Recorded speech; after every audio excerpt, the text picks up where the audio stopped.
Полни плажи, угостителски објекти, сместувачки капацитети. Ваква е сликата во Дојран, каде традиционално најмногу гости и туристи доаѓаат во август, а за време на викендите речиси се бара легло повеќе. Август е примамлив и заради лековитоста на водите од Дојранското езеро, заради цутењето на алгите. Посетителите велат дека имало ефекти кај децата и затоа секоја година во август се во Дојран. Роди детето. Зашто? Знаем, имаме чуено дека лековита водата. И имаме дојдено тука ради него.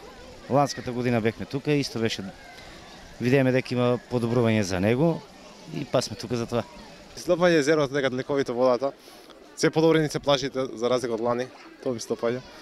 И сега не знам за другото.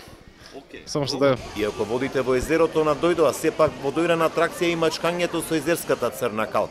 Слушнане дека и таа е лековита, зашто најупорните нуркаат и валат кал од длабочина од 5 до 6 метри на езерото.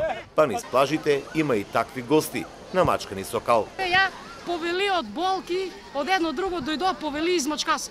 Колку сега ти ми прие, само Господ Бог ќе знае.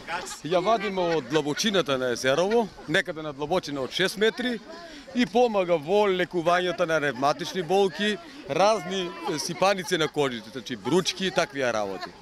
Така да во тај дел е многу ефикасно. Дојран годинава успеа да адаптира нови плажи за гостите кои претежно ги има од Македонија, Србија и Бугарија. Се нуди разновина туристичка понуда со цел и месец септември да биде атрактивен за посетителите. Се очекува и оваа сезона да бидат евидентирани над 100.000 ноќевања.